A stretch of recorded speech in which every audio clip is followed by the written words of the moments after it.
My neighbor has been beckoning my children from his window at night. Then, something happened that I couldn't entirely wrap my head around. The man stepped back from the glass and raised his arms, making a Y shape with his body and his limbs.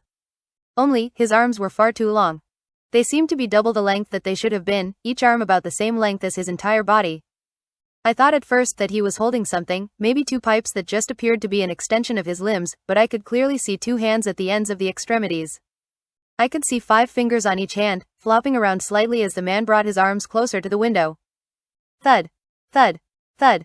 I stood up and readied myself to shoot, but just then the sounds of sirens pierced the quiet night. The man outside banged his hands against the window one last time, and then it was as if someone had sliced his arms at the elbows. His forearms seemed to shear right off, and the man took off running before they so much as hit the ground.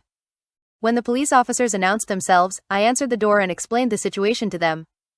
2 officers, a man and a woman, asked me a few questions about my neighbor, which I assume was necessary to establish probable cause for a search. Once finished, they told me to stay inside with the doors locked while they investigated the neighbor's house. I watched them through the window of Alicia and Jay's room. They knocked on the neighbor's door, and when no one answered, they tried the front door handle. I watched the unlocked door swing open. The 2 looked at one another and then entered. I'm not sure what they found inside that house. All I know is that when they emerged a few moments later, they both looked very disturbed. When I went outside to ask what they had found, the female officer told me simply, "Your neighbor's dead." Quote. The rest of the night was a blur of strangers in uniforms filing in and out of my neighbor's home. Some came to my porch afterwards to ask me questions, and none offered me any answers. They moved with tight-lipped efficiency, their faces guarded, their words clipped. At one point, I wandered to the side of the house and found several people photographing something on the ground outside my bedroom window. Before they could ask me to leave, I made out the gruesome shape of 2 human arms. The kids and I have been staying in my parents' apartment for months, and I think everyone, even Jay, is getting tired of the cramped living situation.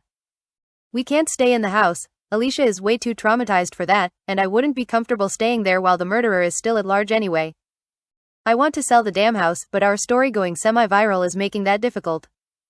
After all, who would want a house that, thanks to the news, has become permanently associated with phrases like dismemberment, and days of torture, and victim barely recognizable as human?